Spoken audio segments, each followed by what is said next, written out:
کہ رسول اللہ کی یہ فضیلت صرف علم میں ہے، صرف عمل میں ہے، یا دونوں میں ہے؟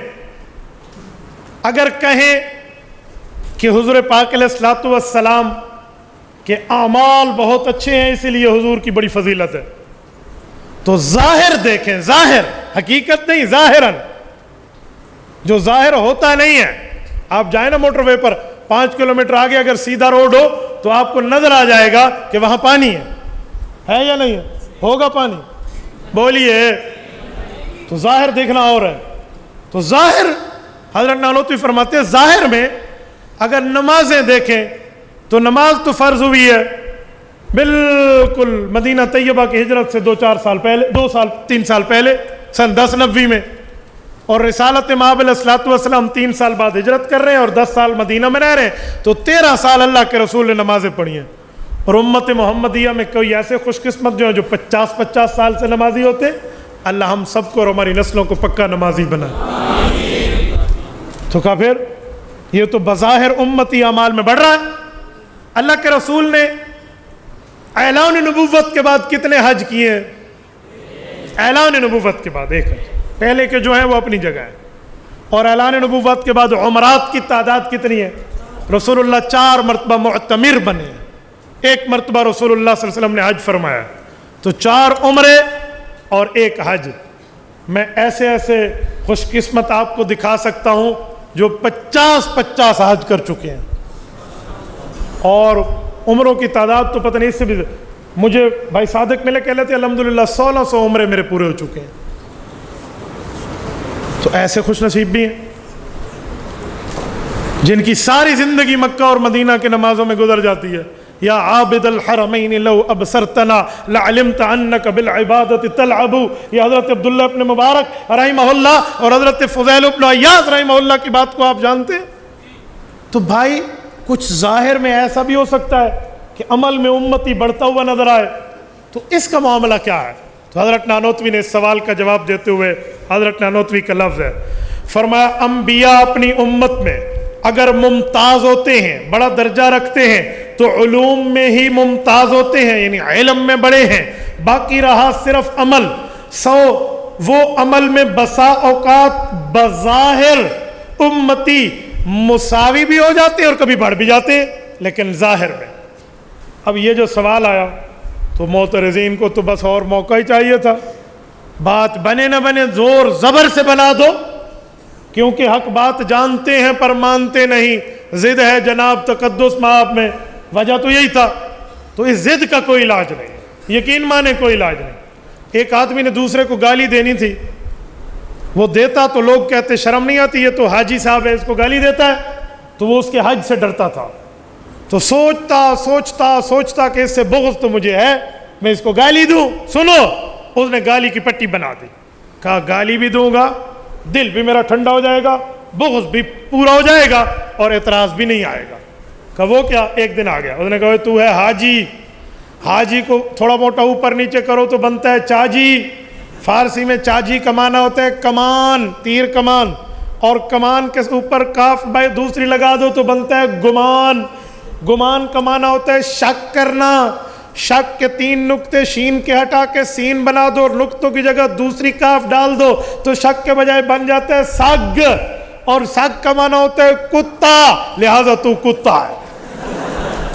اب بتاؤ یہ کتا بنتا ہے؟ نعوذ باللہ، کہاں سے کہاں بنا دیا. ایک طالب علم بیٹھے تھے گروپ کی شکل میں اور استاد صاحب بھی بیٹھے تھے. استاد بڑے غصہ تھے، بھی محنت کرتے نہیں ہیں اور روٹیاں توڑنے پہ مدرسے میں بیٹھے ہوئے ہیں بکرے کی ایک ٹانگ کو لے کر. تو بڑی عجیب حال تھا. تو استاد نے انہیں دالیں کھلانا شروع کر دی. اب دال چل رہی ہے. تو ایک دن شاگردوں نے کہا حضرت آج گوشت کھلا دیں. تو استاد نے غصے میں کہا خاک کھلاؤں گا. یعنی مطلب تھا محنت تو کرو، پڑھو، فضول پھرتے ہو. تو ایک اس طرح کا بیٹھا ہوا تھا، اس نے کہا خوشخبری گوشت ملے گا. گوشت باہر نکل کے شور مچا دیا. تو لڑکوں نے کہا بے وقوف ہو، عقل سے پیدل مخلوق، کوئی اوپر والی منزل تیری خالی ہے، فیلنگ ان دا بلیکس، اس کو بھر. استاد نے کہا ہے مٹی کھلاؤں گا، خاک. نے کہا واہ تم کو علمی ہو، علمی معنی کرو. تو لڑکے ایسے منہ دیکھنے لگے بھائی یار کوئی علمی معنی ہمیں بھی سنا دے. خاک گوشت کو کہتے ہیں؟ اس نے کہا. انہوں نے کہا وہ کیا؟ اس نے کہا خاک کو الٹ کرو کیا بنتا ہے؟ کاخ. اس نے کہا کاخ کسے کہتے ہیں فارسی میں؟ انہوں نے کہا جی محل کو. تو اس نے کہا محل کو الٹ کرو بنتا ہے لحم, اور لحم عربی میں گوشت کو کہتے ہیں. گوشت کھلائے گا استاد.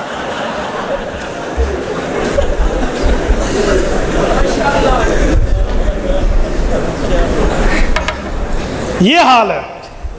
یہی حضرت نانوتوی کے ساتھ ان معترضین نے کیا کہ حضرت نانوتوی نے کہا بظاہر امتی اعمال میں بڑھ جاتا ہے. اوے مولوی دیوبندی مولوی قاسم نانوتوی تو انبیاء سے اپنی مخلوقات کے اعمال کو زیادہ مانتا ہے. چلو بھائی لو جی. اب میں اس کا جواب سمجھانے لگا ہوں, ذرا توجہ کرنا تاکہ میں آپ کی خدمت میں ایک جملہ سمجھا پاؤں. اگر یہی مطلب ہے جو جھوٹا مطلب یہ نکالے ہوئے تو حضرت نانوتوی رحمۃ اللہ علیہ نے انبیاء کو علم میں بھی اور عمل میں بھی دونوں میں اوپر مانا ہے. تو حضرت نانوتوی کی وہ عبارت نظر نہیں آتی.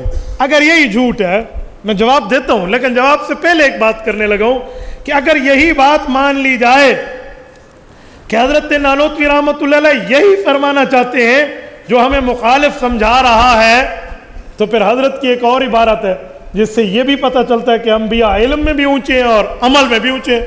وہ نظر کیوں نہیں آتی؟ وہ میں نے آپ کو کہا نا کہ دیانت سرسوتی کے کتنے اعتراض تھے, ابھی سے بھول گئے. خاک کھاؤ گے پھر تو. کتنے اعتراض تھے؟ 11. 10 اور 1 11. ٹھیک ہے, اب 11ویں شریف ثابت نہ کر لینا. تو یہ 10 کے جواب انہوں نے کس کتاب میں دیے؟ انتصار الاسلام میں. اور ایک جواب کس میں دیا؟ قبلہ نما میں. شکر ہے ایک تو یاد ہے نا, قبلہ نما. اب قبلہ نما میں حضرت نانوتوی کی عبارت موجود ہے جس سے ان معترضین کا بنا ہوا مفہوم زائل ہو جاتا ہے. وہ اعتراض کیا, وہ عبارت کیا ہے؟ یہ عبارات اکابر میں حضرت شیخ صفدر رحمہ اللہ نے باقاعدہ اس کا نقل کیا ان کے بلفظ ہی کر کے. 5ویں عبارت کہتے ہیں القصہ کمال عملی کمال محمدی ایسا لاسانی ہے کہ بجز اہل تعصب سوائے جاہلان کم فہم اور کوئی اس کا منکر نہیں ہو سکتا. جب کمال علمی اور کمال عملی دونوں میں آپ یکتا نکلے تو پھر آپ خاتم الانبیاء نہیں ہوں گے تو اور کون ہوگا؟ یہاں کمال علمی بھی آ گیا اور کمال عملی بھی آ گیا, تو اعتراض تو ختم ہو جانا چاہیے. جواب تو یہاں موجود تھا لیکن نہیں, بس خواہ مخواہ سے اعتراض. میرے دوستو اگر اپنے اکابر کو پڑھو نا یقین مانے مسئلہ حل ہو جاتا نظر آتا ہے. یہ عبارات اکابر میں نے آپ کے سامنے رکھی ہے. یہ میں اپنی دونوں کتابیں دونوں اساتذہ کی لایا ہوں. حضرت شیخ امام اہل سنت رحمہ اللہ نے جو اس پر صفحہ 130 سے بحث کی ہے وہ پڑھنے کے قابل ہے. دوسرے اعتراض تھا, اور پہلے اعتراض کی جو باتیں ہیں نا یہ علامہ خالد محمود PhD لندن رحمہ اللہ, جامعہ اشرفیہ کا ایک نام فخر شان مقام, یہ ان کی مطالعہ بریلویت کی جلد اول ہے. آپ اس کو پڑھ لیجئے. اور حضرت نے کس طرز پہ سمجھایا یقین مانے حضرت علامہ رحمہ اللہ میں بھی حضرت نانوتوی کی روح بولتی ہوئی نظر آتی. کیسے سمجھا, یعنی اس طرح سمجھاتے ہیں کہ اگر ایک پر کوئی اعتراض کرے تو دوسرے میں پھنسے اور دوسرے پر اعتراض کرے تو پہلے میں پھنسے. یعنی اس ترتیب پر سمجھا اور بڑی آسانی سے سمجھایا ہے کہ اگر تعصب کی اینک اتار کے پڑھا جائے نا تو پھر بالکل سامنے مسئلہ واضح ہوتا نظر آتا ہے. اچھا اب رہا کمال کا مسئلہ کہ امتی بظاہر بڑھ جاتا ہے, تو ایک جواب تو میں سمجھا چکا ہوں کہ تعداد میں ظاہراً بڑھتا ہے, حقیقت میں نہیں بڑھتا, تعداد میں بڑھتا ہے. تو تعداد میں بڑھ جانے کا کیا فائدہ؟ اصل تو حقیقت ہوتی ہے. میں مثال دے رہا ہوں, ایک آدمی کے پاس 100 ڈنڈے ہوں اور ایک آدمی کے پاس 1 کلاشن کوف ہو, تعداد میں تو ڈنڈے والا بڑا ہوا ہے اور کلاشن والا وہ ڈنڈے والا تو ڈنڈا لائے گا اس کو ٹچ کرنے کے لیے, وہ ان ٹچ بیٹھ کے اس کو ٹچ کر دے گا. ٹھیک ہے, تو بھئی یہ کیا بات ہوئی؟ نبی نبوت کی نمازیں اگرچہ 13 سال کی ہیں, عمریں اگرچہ 4 ہیں, حج اگرچہ 1 ہے, لیکن نبی کی اس عبادت میں جو کیفیت ہوتی ہے وہ کیا ہے؟ میں اس جملے کو لے رہا ہوں جو ہمارے جامعہ کے شیخ الحدیث رہے حضرت مولانا صوفی محمد سرور رحمہ اللہ, الخیر الجاری سے جملہ لا رہا ہوں. حدیث جبرائیل کی تشریح کرتے ہوئے حضرت صوفی صاحب رحمہ اللہ فرماتے ہیں، حدیث جبرائیل ام السنہ جس میں حضرت جبرائیل آئے ہیں آپ علیہ السلام سے سوال جواب، اس میں ایک جملہ اٹھتا ہے کہ بتائیے قیامت کب آئے گی، اخبرنی عن الساعہ۔ اللہ کے رسول نے کیا جواب دیا؟ مل مسئول عنہا بعالم من السائل۔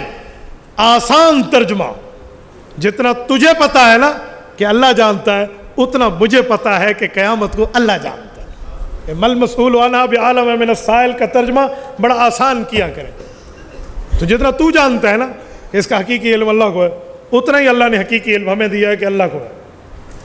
جبرائیل نے اگلا جواب دیا کہ یا رسول اللہ یہ بات تو ٹھیک ہے، لیکن اخبرنی عن الساعہ کے بعد اخبرنی عن اماراتہا، کچھ نشانیاں اللہ نے آپ کو بتائی ہیں وہ مجھے بتا دیں۔ پھر حضور پاک نے بتایا ان تلد الامۃ ربتہا وان تری الحفاۃ العراۃ، پوری تفصیل ہے۔ میں جملہ جو سمجھانے لگا، یہ آخری سوال ہے۔ اس سے پہلے والے سوال پر حضرت صوفی سرور رحمہ اللہ نے ایک سوال اٹھایا کہ سوال یہ ہے کہ تو عبادت میں ایسا مقام لا کہ ان تعبد اللہ کانک تراہ، گویا تو اللہ کو دیکھ رہا ہے۔ فَإِن لَمْ تَكُنْ تَرَاهُ، اگر یہ کیفیت نہیں بنتی فَإِنَّهُ يَرَاكَ، پھر یہ تو یقین کر کے اللہ تجھے دیکھ رہا ہے۔ تو فرماتے ہیں یہاں دو چیزیں، ایک ہے اللہ کو دیکھ کر عبادت کرنا، اور ایک ہے اللہ تجھے دیکھے اور عبادت کر۔ ایک عبادت مشاہدہ ہے، ایک عبادت غیبوبت ہے۔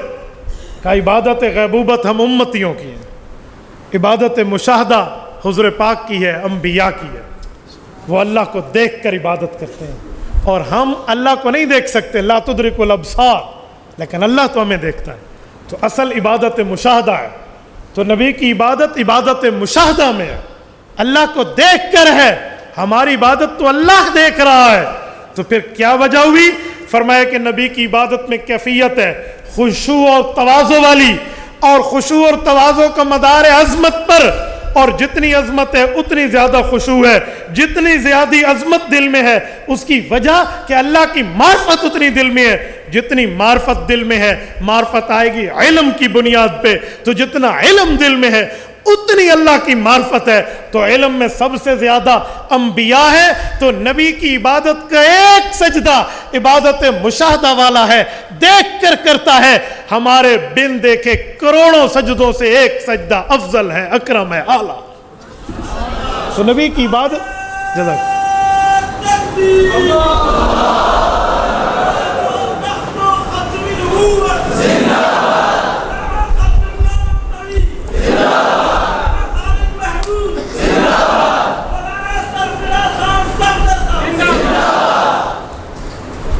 نبی کی عبادت کا ایک سجدہ امتی کے ہزاروں حجوں سے بھی اوپر چلا جائے۔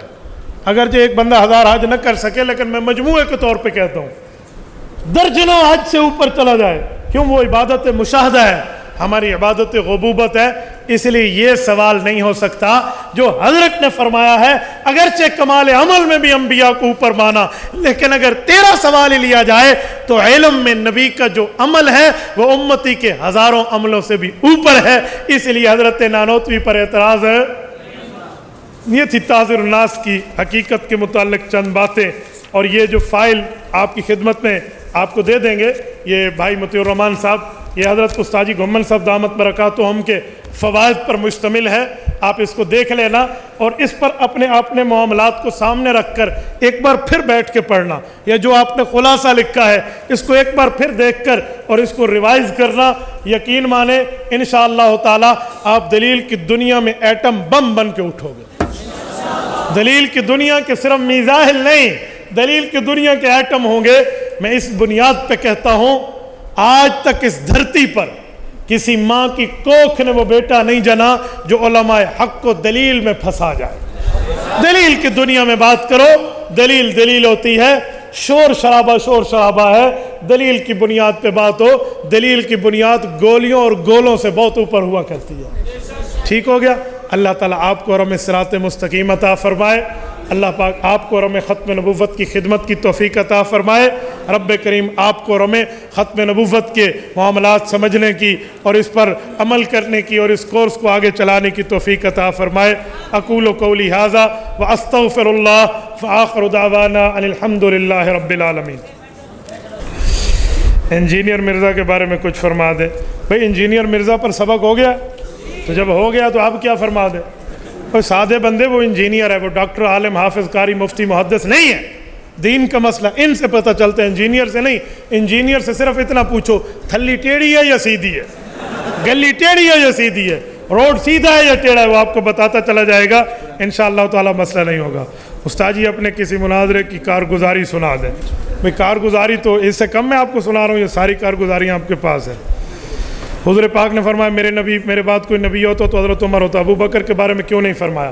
میرے دوستو، رسالت مآب علیہ السلام سے پہلے جو انبیاء آئے ہیں نا، تو وہ نبوت کا آپس میں جوڑ ہے۔ وَخَلَقْنَاكُمْ أَزْوَاجًا، ایک نبی جلالی ایک نبی جمالی، اس طرح مزاج والے بھیجے گئے۔ حضرت موسیٰ جلالی، پھر حضرت عیسیٰ جمالی۔ حضور پاک جو آئے ہیں، حضور پہ غلبہ جمال کا بھی ہے، غلبہ جلال کا بھی ہے۔ اگر حضور کے بعد لو کان بعدی نبی لکان ابو بکر ہوتے تو حضرت ابو بکر پہ تو غلبہ جمال کا ہے، تو جمالی جمالی ہو جاتے، جمالی جلالی کا جوڑا نہ بنتا۔ وَخَلَقْنَاكُمْ أَزْوَاجًا کو ساتھ میں رکھ کے حضرت عمر کا فرمایا کہ لو کان بعدی نبی لکان عمر، کہ حضرت عمر جمالی کے بجائے جلالی زیادہ ہیں تاکہ جوڑا برقرار رہے۔ ایک جواب اور بھی ہے، حکیم الامت مولانا اشرف علی تھانوی رحمہ اللہ فرماتے ہیں کہ ابو بکر حضور کے اتنا قریب ہے کہ اس کے لیے بعدی کا لفظ نہیں آتا، نہیں سمجھے، اس کے لیے بعدی آ ہی نہیں سکتا۔ لو کان بعدی، میرے بعد، کہ ابو بکر کے لیے نہیں آ سکتا، اس لیے حضرت عمر کا انتخاب ہوا ہے۔ کہتے ہیں تعزیر الناس پر موجود ہے بندہ عمل کرنے میں، یہ عمل کرنے والی بات تو میں نے آپ کی خدمت میں کر دی ہے، میں نے دونوں اعتراض لکھے ہیں۔ 13 دن کی اس کتاب کا نام ہے قومی اسمبلی کی کارروائی، مولانا اللہ وسایہ دامت برکاتہ ہم نے لکھ دیا ہے، اور آپ اس کو لے لیں، 5 جلدوں پر ہے قومی اسمبلی کی کارروائی، وہ پوری ترتیب کے ساتھ موجود ہے۔ استاد جی حضرت مولانا فضل الرحمان دامت برکاتہم کے بارے میں فرمائیے۔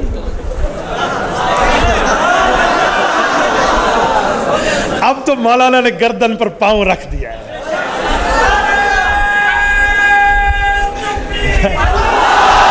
ہاتھ کھڑا کر کے، ہاتھ کھڑا کر کے،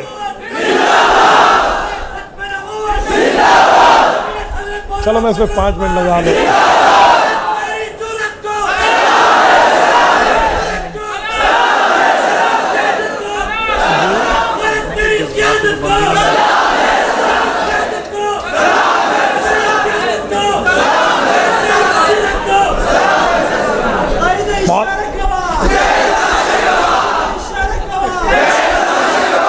اس دن تماشا دیکھ نہیں لیا، 1 گھنٹے میں ملک بند کیا ہے۔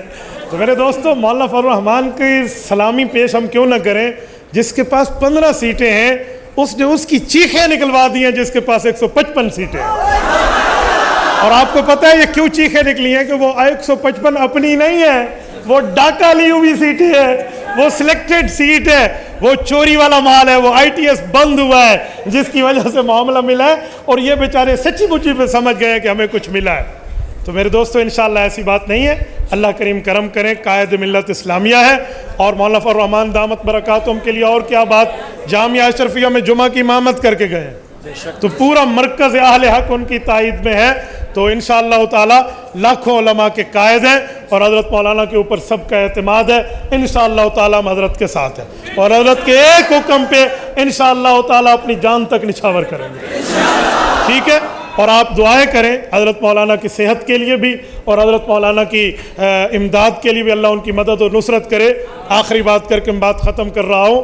کہتے ہیں ہمارے سلیکٹڈ کو عین کا لفظ بہت اچھا لگتا ہے، اس لیے اپنے نام میں بھی عین ہے، صدر کے نام میں بھی عین ہے، وزیر اعلیٰ کے نام میں بھی عین ہے۔